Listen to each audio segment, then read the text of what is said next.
Hey everyone, so tonight what I wanted to talk to you about is a huge, okay, potentially huge. I am not sure if it is going to be making the difference that I hope it is, but this is the first thing in 5 years. This is the first time that I actually feel that we may have a hope in regards to what is going on in my husband's situation.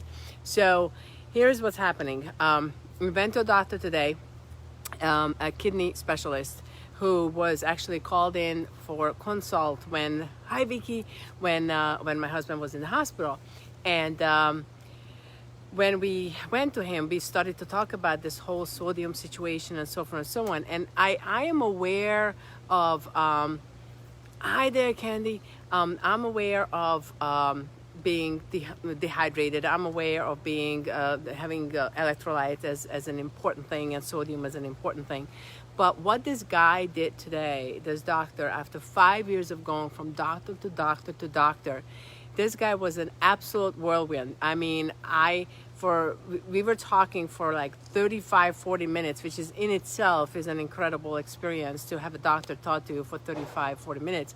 And he just literally just totally changed. Just my mind was blown. Okay, so a couple of things that we learned. One of them is, which you probably all know, that blood sodium is extremely important for the body. Sodium in itself is extremely important in the body. But the one that was the biggest thing that I learned is that how important it is to have the proper sodium balance for your heart. So a lot of times blood pressure, when you have a high blood pressure, it is also because your blood sodium is not balanced out properly. So you may be quote unquote dehydrated, even if you're drinking a ton of water. And this was just blowing my mind today. Okay, so that was one of the things. The other thing was that we noticed in the last about 5 years that my husband has been drinking, because a lot of the times before that, for years and years, like Candy, that Ron was always a crazy incredible athlete. Like he would be out there on the tennis court, he would be out there on the paddle court 3 4 5 hours. He would be sweating like crazy, and of course he would have some cramps. So the doctor said, drink more water, because you need more water, and so forth and so on. So he would be drinking a lot of water, and he developed a fantastic habit of drinking a lot of water to replenish the water that he lost. But the thing is that in this whole process, he developed a habit that was actually harming him now, because in the last 5 years he decided to save his knees so he doesn't have to have the new knees. So he stopped playing the paddle tennis, and he stopped playing singles tennis. So all the other activities that he was getting into, they were not giving him the same amount of sweating, the same amount of loss of and dehydration and so forth and so on. But he kept up drinking the water, and he drinks a ton of water. So what does he do? The water dilutes the sodium. Okay, so most of you probably know that. Now, I probably should know this, so please don't forgive me if I sound very ignorant about this. But I did not, and Jason, you would be very interested in this one, because being a coach and being in football, and Jackie, you too, with the tennis. In the moment his life changed, and he decided to go a little bit more slower, and the biggest sweat he would get is maybe from like 15-20 minutes of bicycle on the gym. Once we made that switch, we should have also decreased the water intake.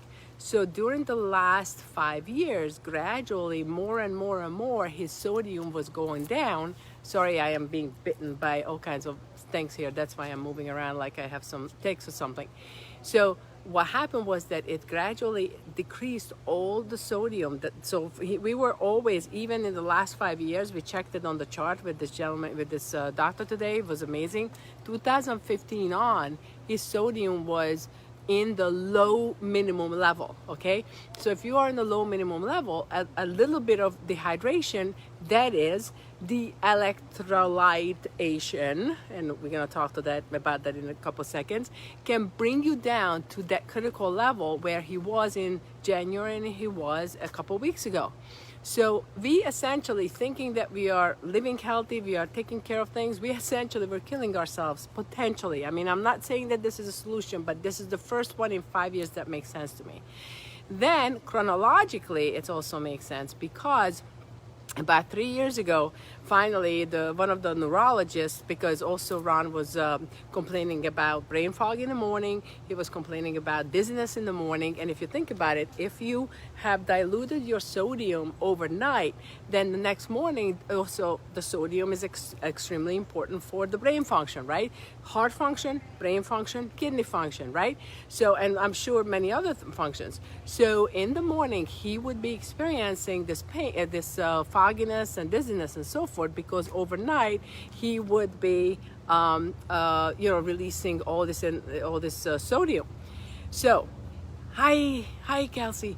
So the problem was that about 3 years ago, after when the neurologists were trying to tell him that, well, maybe he should be in some antidepressant, and you know what antidepressant do, and I'm like, my husband is not depressed, he has a sleeping problem, he can't sleep at night, he would get up at night 3, 4, 5 times to go to the bathroom, and I didn't know what the hell was going on. Nobody could figure it out. So I'm learning that the reason why he would be going to the bathroom is because at night, what the doctor suggested about 2-3 years ago is that in order for him not to be quote unquote depressed or be stressed, then maybe go back to drinking. He quit drinking for like 7 years because, and wine and so forth and so on. I said, okay, let's go back to drinking. So let's have beer. So guess what? At night, be adding 2 glasses of light beer, just light beer, but 2 extra glasses of fluid to at least 2 or 3 glasses of water. So now we have 5 glasses of liquid between, let's say, 6 o'clock at night until 9 o'clock at night. So then the doctor tells me to, I said, wait a minute, if you have that much fluid at that time before you go to sleep, then the body is going to go into this emergency mode, and what it's going to do is going to try to hold on to that sodium. So if it's trying to hold on to the sodium, what does it do in exchange? It pushes out the water as much and as fast as possible. So guess what? He has to go to the bathroom like 3, 4, 5 times a night to push out the water in order to hold on to the sodium. So it's all making sense. Now, what happens to a body, to a brain that doesn't sleep, especially in an older age, that doesn't sleep for 2-3 years? What happens to that brain? It's going to decline, right? So it's a natural thing to do. And on top of it, to have the low sodium, that also going to create that decline.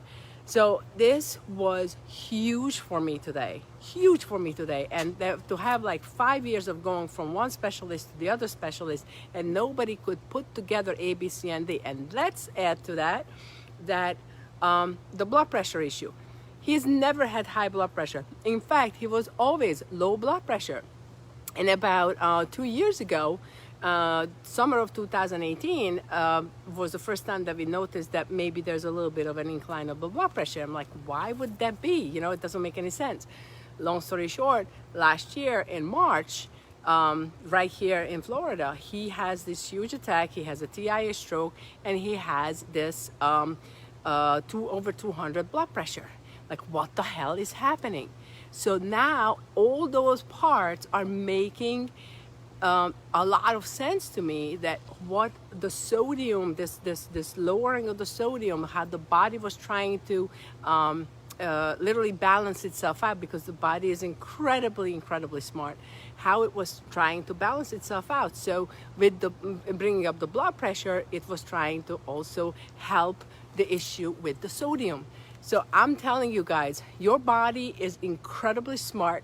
Don't ever give up, because if you give up searching for the answers, it is somewhere in the minerals, it is somewhere in the electrolytes, it is somewhere in what you're eating, it is somewhere of how you get rid of the stress of your days. You can take control. Now, I feel a little bit upset about myself that I haven't figured this out on my own, being in exercise science and all this stuff. But honestly, I just didn't. Maybe it's a blindside situation. Like my sister Rita, if I would have talked to her, she probably would have figured it out. She is in fitness, she knows all this stuff. But I just didn't even figure this whole thing out. So what we are doing right now is we are decreasing his water intake. It's fluid intake, not just water. So think about it. It's water, it's soup, it's beer, it's coffee, it's ice cream, even considered as liquid intake. So we are decreasing all that to maximum of 2,000 milliliter. And for some of you, you would say, I never even drink 2,000. Well, normally we wouldn't, but my husband is one of those people that if somebody tells him that this is good for him and he believes it and he thinks about it, he's gonna do it to the fullest. So now we have to reverse everything and we have to bring it down. But we're gonna go with that, increasing the electrolytes. Thankfully, the doctor was not fighting me on natural supplements for electrolytes. So thankfully, hopefully we'll do that. And then in 2 weeks, we will know with the blood test. My hope is to be able to go up, not to the low normal where we are. We are in 133, 134 right now with the sodium level. I'm hoping that we can, with this new direction and with the electrolytes, we can go up to like a low 140 in a couple weeks. If we could do that, it would just be amazing. So, yeah, I am pumped. I've been pumped all day. I could hardly wait to tell you guys about this because it makes sense. The first time, it was not about giving more pills. In fact, this gentleman, this doctor, is taking away some of the blood pressure medicine. Said, Ron, it's not a blood pressure situation. It's a sodium situation. It's a too much water situation, too much liquid situation. So let's try to play with the natural stuff. And once we figure it out naturally, what needs to be done and how we can, balance things out, it will come to its proper terms. So I am excited. I'm gonna finally sleep. Well, we still have to get up probably a couple times, but I think finally Ron understood too. I don't have to be the pee police. I don't have to be the water police. I don't have to be whatever, because that's not good on him. By the way, being a caretaker is not very good on your marriage. In case you haven't noticed that, some of you probably are out there doing that. It's not very good on your marriage to constantly have to say, no, you can't have that. No, you can't go there. No, you can't. It's just a horrible thing. But all that are part of our lives nowadays. So that's basically it. I wanted to tell you guys, and I really appreciate all of you following us through this journey. And I'm certainly building all this, every one of these things. I'm certainly building it into the 2.0 membership that I'm revising my membership from last year, that I'm launching in June, because I'm going to be putting more and more of the things that I believe in. The body is smart, the mind is smart. It knows how to fix itself. And if we can just get some guidance from the right people, we can do it for ourselves. So we'll let you know. I hope this is the answer, and I hope we can stick to the new routine. And I hope that next week, and with the blood tests and everything, I can give you good results. Other than that, I'm gonna see you tomorrow. Yeah, Kelsey, it is. It is stressful. Especially it is stressful to be a caregiver if you are a caregiver to someone that you truly love, and I want him to have as many cookies as he wants. I want him to drink as much as he wants, water and whatever. But sometimes you just have to control it. We have to kind of rein it in, and to be the boss and to be the police and to be the whatever else you would call me. It's not fun. I'm sorry. That's just not the fun part of life. All right, everyone. Thank you so much for watching. And if you want any other responses, any details, let me know. And tomorrow I'm back with, I have other things to share with you, but this was something that I really wanted you to know. All right.